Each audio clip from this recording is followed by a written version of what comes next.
તે મારું નામ પંડ્યા યાત્રી મેહુલભાઈ છે। હું ધોરણ 10માં અભ્યાસ કરું છું। અમે શ્રી નવકાર મંત્ર ગર્લ્સ હાઈસ્કૂલમાંથી આવીએ છીએ। અમે દહનશીલ કચરાના વ્યવસ્થાપન માટે કૃતિ તૈયાર કરી છે, જેમાં તમે જાણો જ છો કે દિલ્હીનો એક્યુઆઈ 300 ને પાર વધી રહ્યો છે।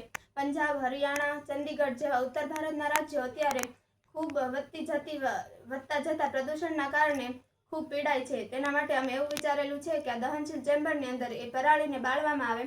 તમે કોઈ પણ દહનશીલ કચરો લઈ શકો, જેમ કે પુઠ્ઠા, કાગળ, પ્લાસ્ટિક, ગમે તે કચરો તમે આની અંદર લઈ શકો અને તેને સળગાવવામાં આવે। તે સળગે એટલે તેમાંથી જે વરાળ ઉત્પન્ન થાય, પ્રકાશ ઉત્પન્ન થાય, તે સોલર પેનલ પર પડે અને સોલર પેનલ તે સર્કિટ દ્વારા વિદ્યુતમાં રૂપાંતરણ કરે એટલે બલ્બ પ્રકાશિત થાય। અને બીજું એ કે ધુમાડાની અંદર કાર્બન ડાયોક્સાઇડ, સલ્ફર ડાયોક્સાઇડ જેવા વાયુઓ મિશ્રિત હોય છે। તે વાયુઓ જે છે એ નળી મારફતે પાણીમાં જાય અને પાણીની અંદર દ્રાવ્ય થાય એટલે પાણીની અંદર carbonic acid, sulphuric acid, sulphurous acid જેવા વાયુઓ મિશ્ર થાય એટલે પાણી એસિડિક બની જાય। તે પાણીને શુદ્ધ કરવા માટે અમે એવું વિચાર્યું કે આ પાણીને શુદ્ધ થાય એટલા માટે આ ફિલ્ટરની અંદર બેઝ મૂકવામાં આવે। બેઝની અંદર સોડિયમ હાઇડ્રોક્સાઇડનું બેઝ મૂકેલું છે। તે પાણી જે છે તે બેઝ સાથે પ્રક્રિયા કરે એટલે ક્ષાર અને પાણી મુક્ત થાય।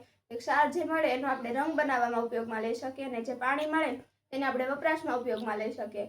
અમે એવું વિચારેલું છે કે જે સપાટી ગરમ છે તે વેસ્ટ ન જાય એટલા માટે તેની અંદર તાંબાની પાઇપ ગોઠવવામાં આવે અને તે તાંબાની પાઇપ છે તેની અંદર પાણી લઈ જવામાં આવે। તે પાણી ગરમ થાય એટલે તે પાણીની વરાળ જે છે તે નળી દ્વારા ડાયનેમામાં જાય અને ડાયનેમો ફરે એટલે એમાંથી વિદ્યુત મળે અને જે ગરમ પાણી છે તે આપણે શહેરની અંદર કોઈ પણ ઘરમાં પહોંચાડી શકીએ છીએ। અને જે અત્યારે જે ખેડૂતો પરાળી બાળે છે તેના માટે અમે એવું વિચાર્યું કે પરાળી ન બાળે એટલા માટે તેની પાસેથી યોગ્ય વળતર ચૂકવી તેની પાસેથી ખરીદી લેવામાં આવે અને તે ખરીદેલી જે પરાળી છે આની અંદર સળગાવવામાં આવે એટલા માટે પ્રદૂષણ પણ ન ફેલે અને ખેડૂતો તે પરાળીને ખેતરમાં વાળે પણ નહીં એટલે કે પ્રદૂષણ પણ ન ફેલે। Thank you.